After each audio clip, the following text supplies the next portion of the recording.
So what we want to look at for the regenerative cycle is that there are other types of heat exchangers than direct contact. So let's look at a closed feed water heater. And this is a shell and tube heat exchanger. But I want to make some assumptions about this so we just see what this is. So this is shell and tube. And so what I have goes in. So here's where the steam comes in. So this is the extraction steam. So the steam from the extraction comes in here. It condenses, and I have water going through the tubes. So here's the water. So the steam condenses, and then I need to bring it back. So there's something called an orifice trap.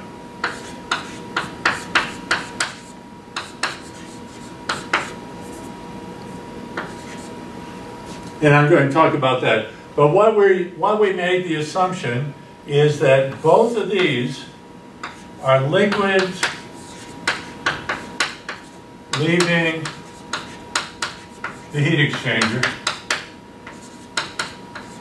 and H for each one is equal to H sub F at P steam. So our assumption is that the steam goes through, is condensed to and it comes out, and it would be H sub F at P steam. That makes sense.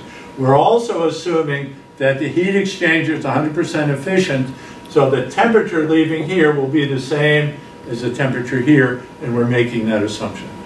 It's not always the case, but there's no sense adding that complication when we're dealing with setting up the system. And so we have that. This is called an orifice trap.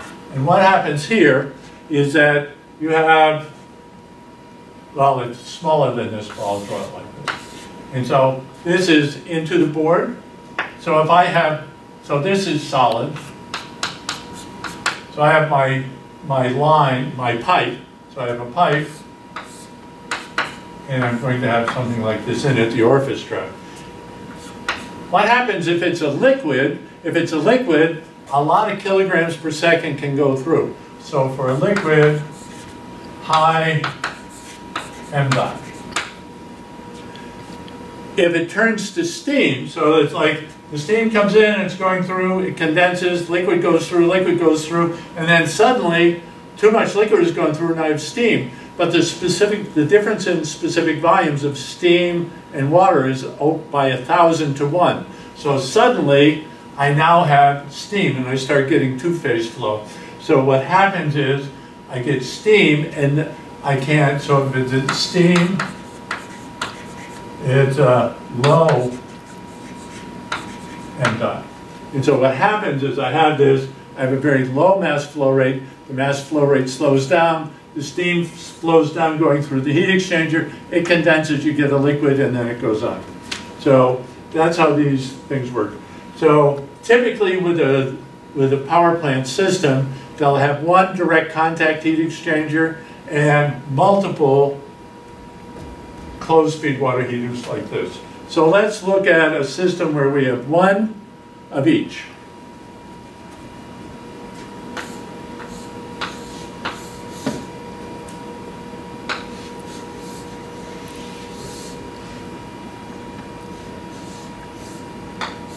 So I'll make a long turbine. It's not a very good turbine. I'm going to redraw it, and I like them to be a little more triangular. So it goes in at state 2. So it's going in at state 2. It's going to expand to state 3, and it'll come out and go. I'll have Y1 at state 3, going to the first heat exchanger. It'll expand down to state 4, and it'll go out to the second heat exchanger, Y2. And then the rest will expand all the way to state 5 and go to the condenser. And now I have to get the steam back. So now I have these. So I'm going to have this heat exchanger, this heat exchanger. And it's going to come back. I'm I have this. So here, I have 1 minus y1 minus y2. So at this point, if I took out 20% here and 15% here, I'll have 65% here.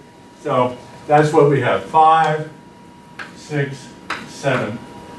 Usually, this, not always, but usually the heat exchanger located nearest atmospheric pressure, like at 150 kPa or thereabouts, is going to be your direct contact heat exchanger. So I need that, and it has to do with deaeration of the water to prevent corrosion in the steam generator itself. So this will not be a DC heater.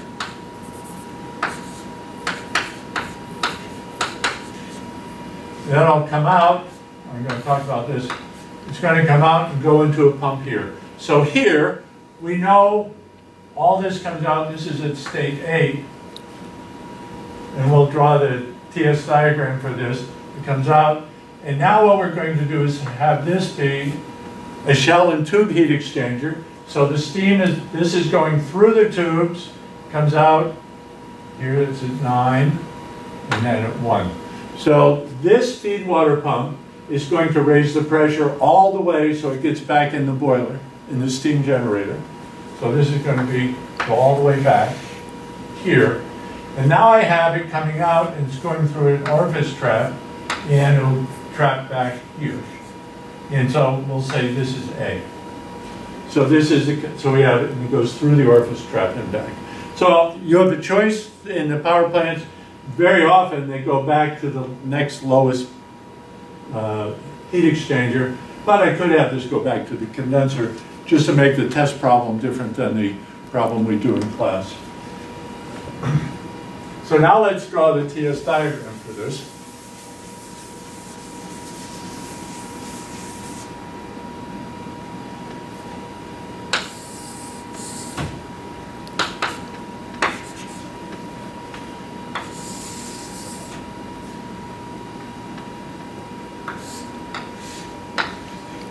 So we go 2 to 3 to 4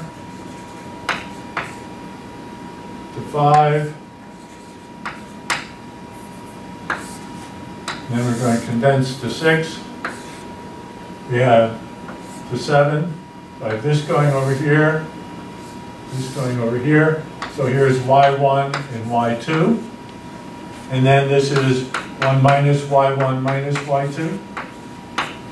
So I have that going on. So it goes from 6 to 7. This is state 8, which is our saturated liquid at P4. At state 8, it goes in, and we pump it up to 9. And then 9, it goes to 1. And from 1, it goes back up. And so if I look at this, this is really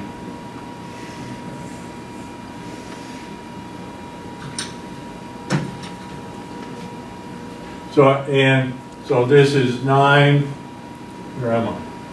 9, 1. Okay. And now what's happening with A, this is also A.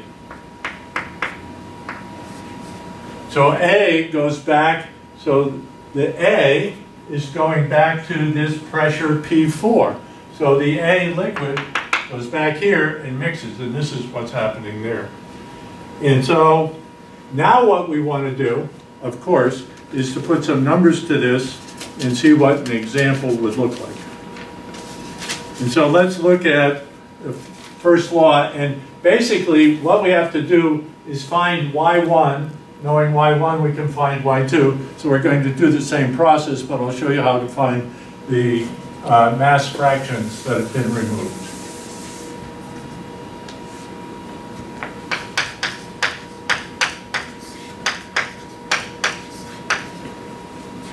So we'll do, for our heat exchanger with y1, I have y1 at H3. We have it leaving y1 at HA. I have everything coming in 1 at H9 and everything leaving 1 at H1. So if I do it energy balance E in equals E out, we're going to have Y1H3 plus 1H7 is equal to 1 times H1 plus Y1 H2. And so Y1 is equal to H1 minus H9 over H3 minus HA. What I find is necessary is to do this. I mean, there's a temptation to try to find an example problem, look it up, and use that numbering system. But if anything gets changed, the numbers gets changed. So it's very easy to do a first law and do this analysis. And now what we're going to do is the same thing on the second heat exchanger. So I'll do the same. I'm going to erase this so we leave the board so we can look at both. So now we'll do it on the same heat exchanger and the second heat exchanger. So then we have here, we have Y2H4. I have Y1HA. I have 1 minus Y1 minus Y2 at H7. And I have everything's leaving at H8. So this is a little more complicated, but anyway, we'll do it. And so if I do the E in equals E out, I have 1 minus Y1 minus Y2, H7,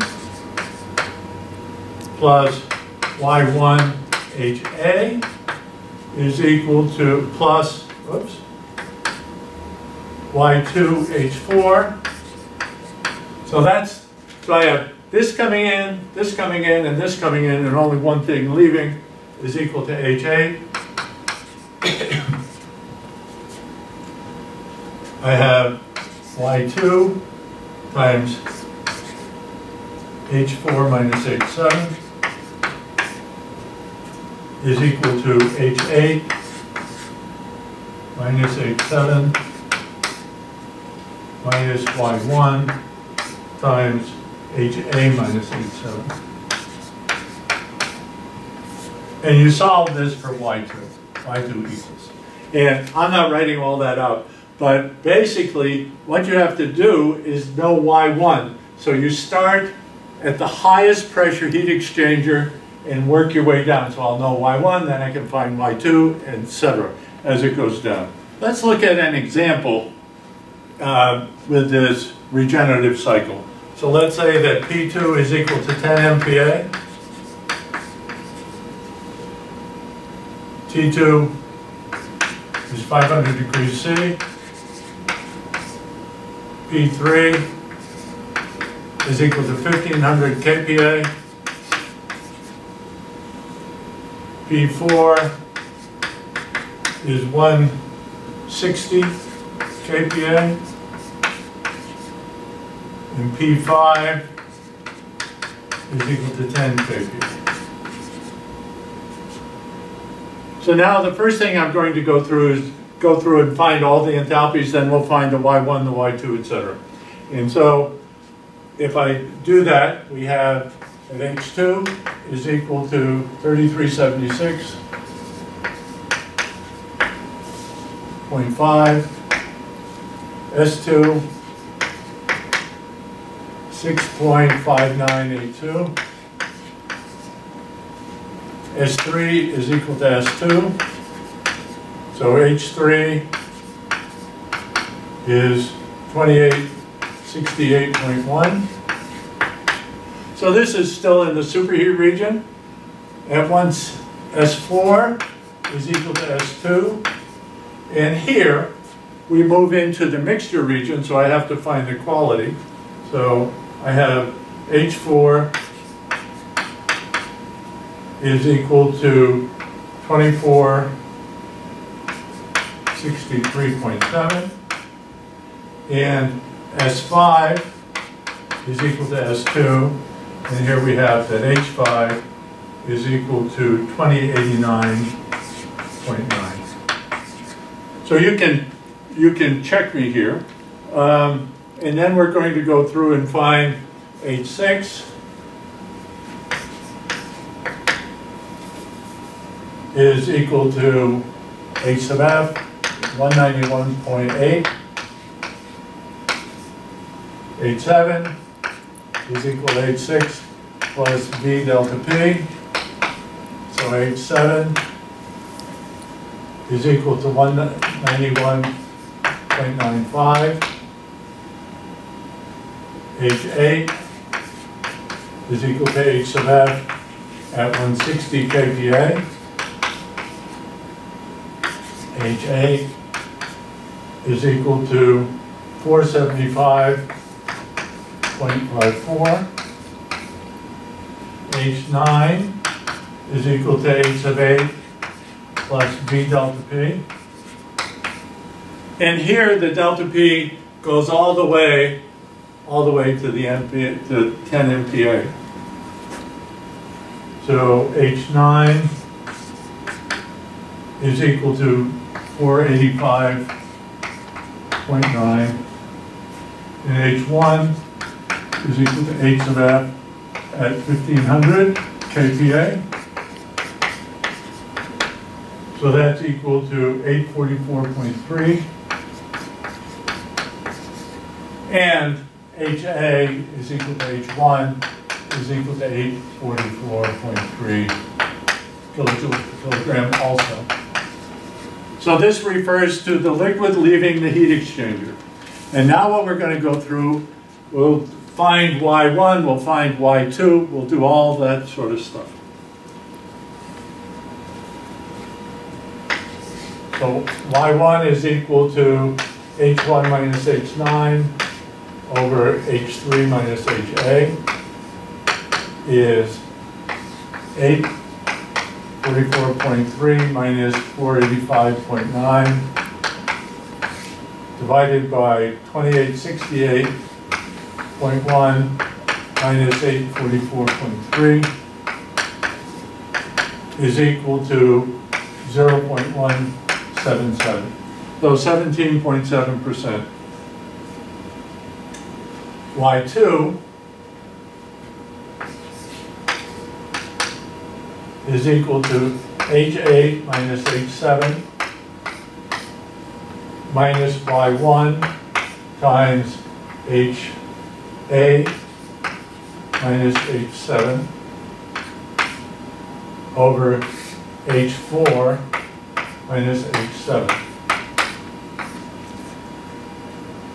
So you substitute in all those things. I did it, but I won't rewrite them all out here. So we get that Y2 is equal to 0.074. And now, what I've gone through is that I found Y1, Y2, and obviously I can find 1 minus Y1 minus Y2. That isn't so hard. So I found all this stuff. And so the first thing you did was you drew this, you had your TS diagram, you found all the H's and the Y's. And now you just go through and calculate your turbine work, your heat in, and all that sort of stuff. So let's do that. I have to erase all this to do that. And so now WT, 100% goes between 2 and 3.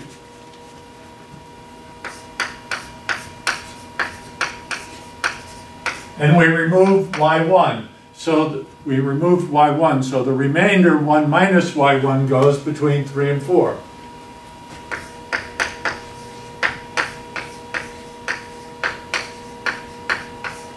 We removed Y2. So the remainder, 1 minus Y1 minus Y2, goes between 4 and 5.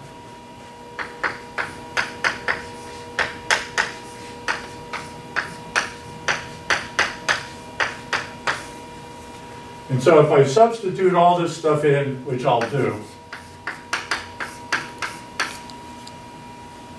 3376.5 minus 2868.1 plus 1 minus Y1, 0.823 times 2868.1 minus 2463.7 plus 1 minus y1 minus y2 plus 0.749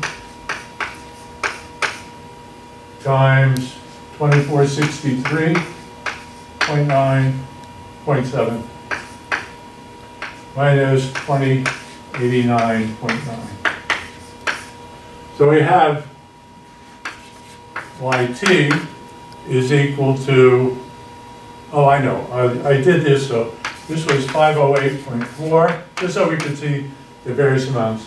332.8 and 280. So when I calculated these, I could see where different parts of the work came from. So WT is equal to 1121.2. WP1 is equal to 1 minus y1 minus y2 times 87 minus 86. So this is 0.11, so it isn't much because it only brings it from a pressure of 10 MPa to 160. WP2 is 1 times H9 minus H8. So that's equal to 10.4. So WP total